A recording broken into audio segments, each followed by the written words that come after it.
In the 1990s, thousands of investors believed they were making smart decisions. They trusted licensed brokers, they followed professional advice, and they lost nearly everything. This wasn't a market failure. It wasn't bad timing. It was intentional. At the center of it was a man who didn't invent a new product or build a breakthrough company. He simply sold confidence.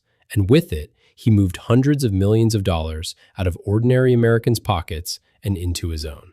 This is the story of how the Wolf of Wall Street scam actually worked. Not the parties, not the movie, but the system. Queens, New York, late 1960s. Jordan Belfort grew up in a working-class household. Nothing extravagant, nothing inherited. What he learns early is simple. Money doesn't go to the smartest person in the room. It goes to the best talker. And Jordan can talk. After a few failed business attempts, Jordan lands on Wall Street. At first, it looks unimpressive. Phones, desks, scripts. But then he notices something. The people making the most money aren't the analysts. They're the salesmen. They don't predict markets. They move people. See, in 1987, the market crashed. Jordan loses his job. But in the rubble, he finds something unusual. Penny stocks, tiny companies, cheap shares, almost no oversight. Most brokers avoid them. Jordan doesn't. Because here's what he realizes. If nobody's watching, you can control the story. Now imagine a stock trading at $1. Almost no one is buying it. Jordan's firm quietly buys a large chunk of it. Cheap. Next, the phones light up. Not one call, hundreds. Each broker tells a similar story. A new contract, a breakthrough product, early access. The details don't matter. The urgency does. You're the investor. You put in $5,000. So do hundreds of others. Demand spikes. The stock moves from $1 to $2.50. You check your account. You're winning. You feel smart. You tell a friend. Behind the scenes, Jordan's firm starts selling. Not loudly, not all at once. Quietly. They sell into the demand they created. The price holds, briefly. Then buying slows, then stops. You try to sell, there are no buyers. The stock drops to 80 cents, then lower. Your broker doesn't call back.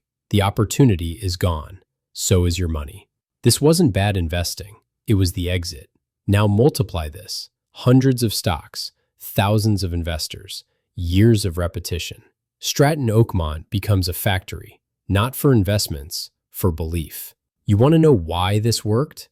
This was before Google, before online trading dashboards, before Reddit breakdowns. People trusted brokers, and Jordan understood something critical. If you sound certain enough, people stop asking questions. Eventually, regulators notice patterns. Too many complaints, too many collapsed stocks. Wiretaps begin. Employees talk. The story cracks. At last, Jordan Belfort is arrested, convicted of fraud and money laundering. He serves 22 months. Many of the people he trained serve longer. But after prison, Jordan doesn't disappear. He reappears. Books, speaking tours, a movie. The scam becomes entertainment. The villain becomes a brand. But the investors don't get sequels. They don't get speaking fees. Many never recover their money. Retirements vanish quietly. Homes are lost quietly. There's no soundtrack for that part.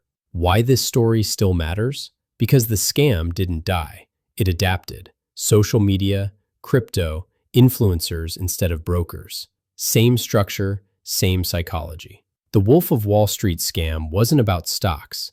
It was about persuasion. Control the narrative. Create urgency. Exit first. And as long as people believe confidence equals truth, someone will always try it again.